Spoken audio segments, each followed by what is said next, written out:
అందరికీ నమస్తే అన్న. ఈ పాపకు బాగలేదని చెప్పి మనం ఇన్స్టాగ్రామ్ లో అయితే ఒక వీడియో పెట్టినాం. ఇంతకు ముందు పెట్టిన వీడియోకి శ్రీకాంత్ రెడ్డి అన్న రియాక్ట్ అయ్యి ఒక 5,000 అయితే ఇచ్చిండు. సో ఆయన అమెరికాలో ఉంటాడు. అదే విధంగా మళ్ళీ నా వంతు సాయంగా జీత తమ్ముడు అని చెప్పి చిన్ని అక్క అయితే సో ఆమె దుబాయ్లో ఉంటుంది.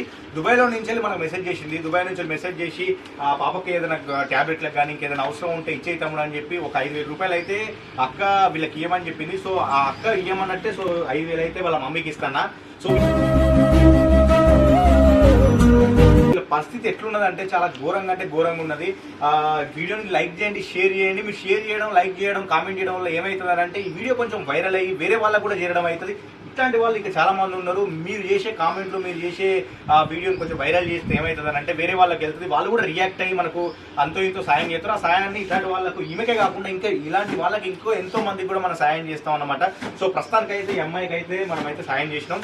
ఇంకా మీరు ఈ అమ్మాయికి ఎవరైనా సాయం చేయాలనుకుంటే నాకు ఇన్బాక్స్లో మెసేజ్ చేయండి, నేను వాళ్ళకి రిప్లై ఇస్తా.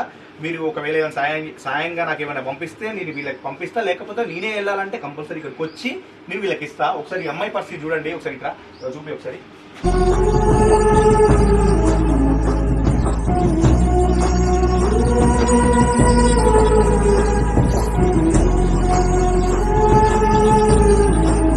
సో మరీ ఘోరంగా ఉన్నదన్నమాట. ఈ అమ్మాయి కాళ్ళు ఇట్లనే ఎప్పటికీ బాత్రూమ్ ఇట్లనే పోవాలి, తర్వాత పడుకొనే ఉంటుంది అన్న, అసలు కనీసం కూడా లేవదు.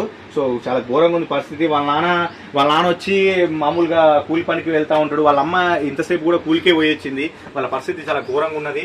సో మనలాంటి వాళ్ళం ఆదుకుంటేనే అంతో ఇంతో వాళ్ళకి ఏదైనా హెల్ప్ అవుతుంది. So thank you so much అన్న, మీరు హెల్ప్ చేస్తారని మనస్ఫూర్తిగా కోరుకున్నాను. థ్యాంక్స్ అన్న.